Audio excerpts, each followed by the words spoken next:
Bonjour les Apaches de Paname. Bonjour. Merci de nous recevoir dans votre domaine de prédilection, c'est-à-dire Paris. Paname, exactement. Alors vous êtes un club de sport spécialisé dans la canne. Oui. Depuis quand existe-t-il des combats de canne exactement? Alors la canne de combat, on va dire l'apogée de la canne de combat, c'est fin 19e, début 20e. Ça s'est développé en fait parce que c'était un accessoire de mode à l'époque, donc d'abord les aristocrates, puis les bourgeois, puis en fait tous les hommes du monde portaient la canne, donc ça s'est complètement démocratisé et parallèlement à ça il fallait quand même se défendre dans les rues peu sûres de Paris, et donc des méthodes sont nées via des maîtres d'armes d'escrime, de savate et de canne, qui ont des grands noms qui ont forgé la canne, Laribaud, Lecourt, Charlemont, Émile André au début du XXe siècle, ont fait leur salle d'armes, ont créé leur salle d'armes et enseigné la canne. Et ça a duré jusqu'au début du XXe siècle, jusqu'à la Première Guerre mondiale en fait. Là, à la fois la canne est passée de mode et beaucoup de maîtres d'armes ont disparu, beaucoup d'hommes sont morts au combat. Ensuite ça a vivoté et c'est de nouveau né en 1978 puisque ça a été recodifié de manière sportive par Maurice Sarry, qui était un pratiquant de boxe française et qui a recodifié la canne d'une manière sportive et qui l'a transformée de manière, c'était d'une pratique de self-défense, c'est devenu un sport de combat. Alors est-ce que la canne de combat c'est un mélange de savate et d'escrime en termes de règles? Alors oui et non, on peut apparenter le combat de canne à un mélange entre la boxe française et l'escrime, dans la mesure où déjà on a une arme comme en escrime, mais par exemple on ne s'arrête pas à chaque touche, là plutôt comme en boxe française, et au niveau des appuis, des déplacements, de la gestion du combat, on est plus dans une gestion type boxe française, avec également des règles de priorité plutôt comme en escrime, donc on est vraiment à cheval entre les deux. Donc il existe 2 clubs à Paris, c'est bien ça? Alors on est 2 clubs, on pourrait même élargir à 3 clubs puisque donc on a commencé un partenariat entre Canet Dragon et les Apaches de Paname il y a maintenant 3 ans. Partenariat qui fonctionne extrêmement bien, et en fait des Apaches de Paname il y a une autre association qui s'est créée qui s'appelle Scola Martis et qui s'est spécialisée dans la canne de défense, et on continue à travailler ensemble, les 3 associations coude à coude dans chacun de nos créneaux. Alors vous avez décidé d'accoler à votre club une esthétique steampunk. Pourquoi ce choix d'une part? Et qu'est-ce que vous en faites ensuite? Alors le steampunk nous a tout de suite intéressés parce que c'est un imaginaire qui est très proche de la canne de combat, puisque le steampunk reprend l'esthétique en grande partie du 19e siècle et que c'est bien là que se trouvent nos racines.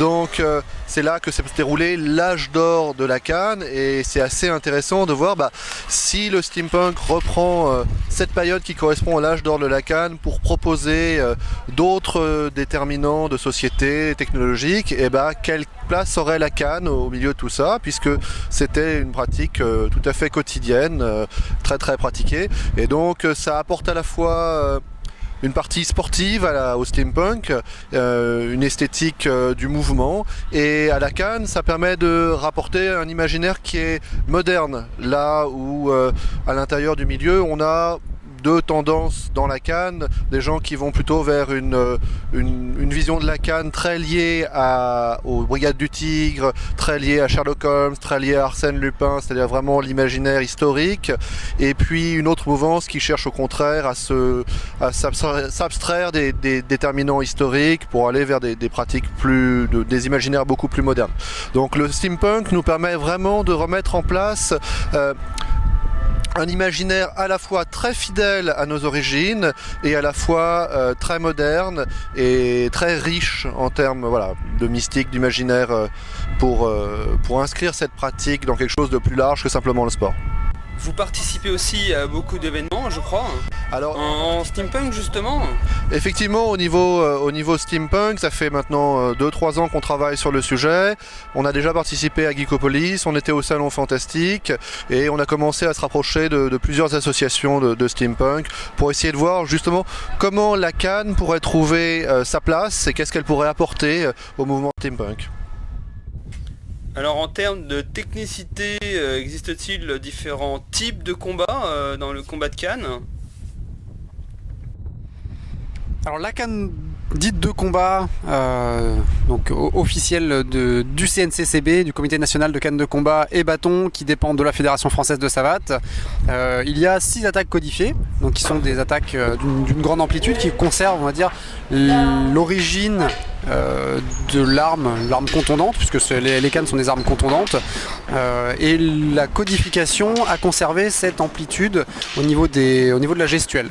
Donc ça, c'est la première pratique, c'est la canne qu'on peut appeler sportive, qui se pratique en compétition. Il y a des compétitions au niveau régional, national, international, et donc ça concerne le milieu sportif.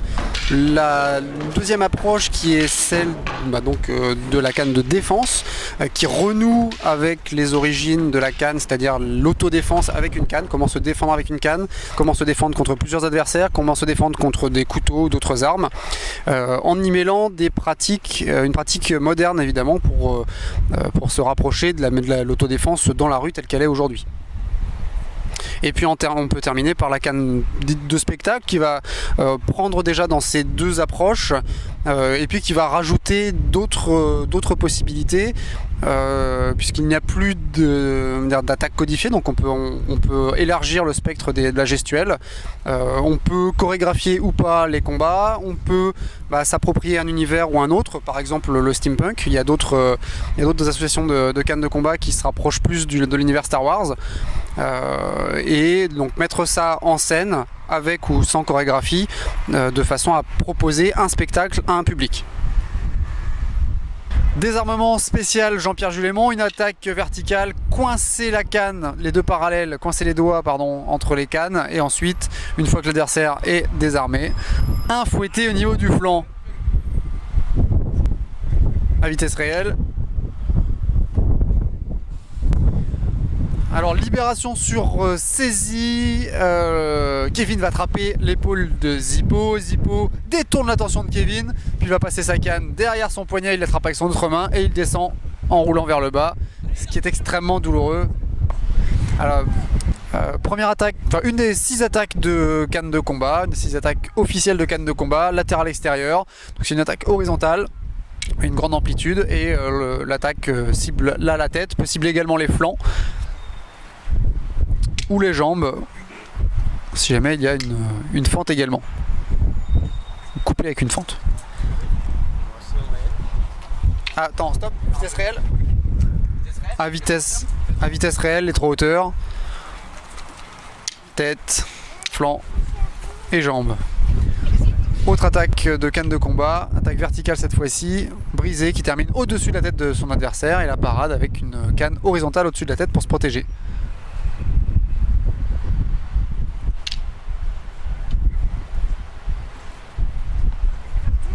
À vitesse réelle.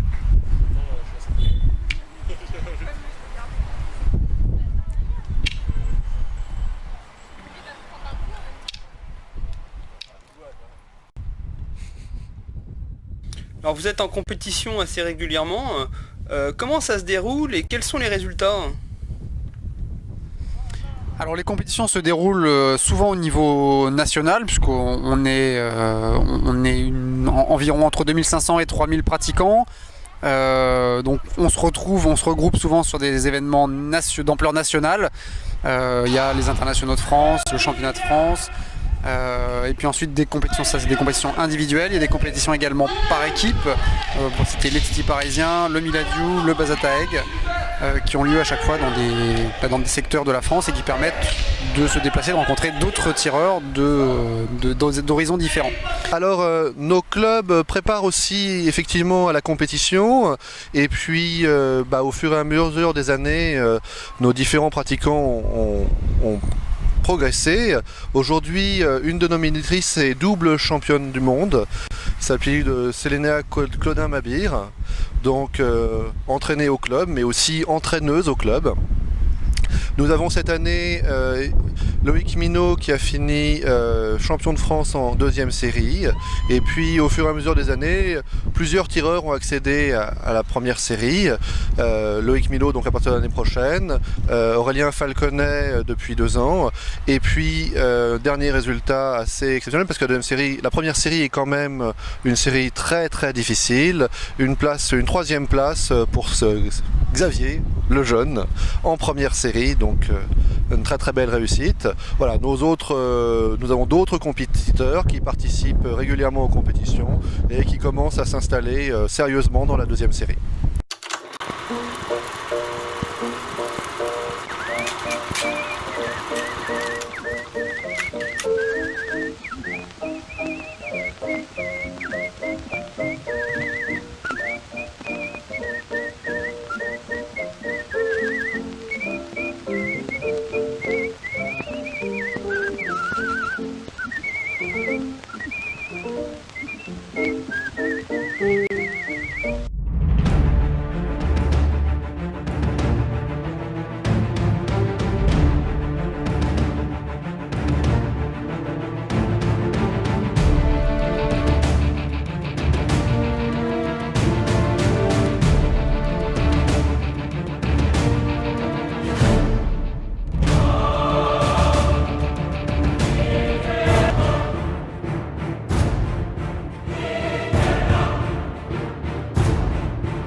En place pour le salut.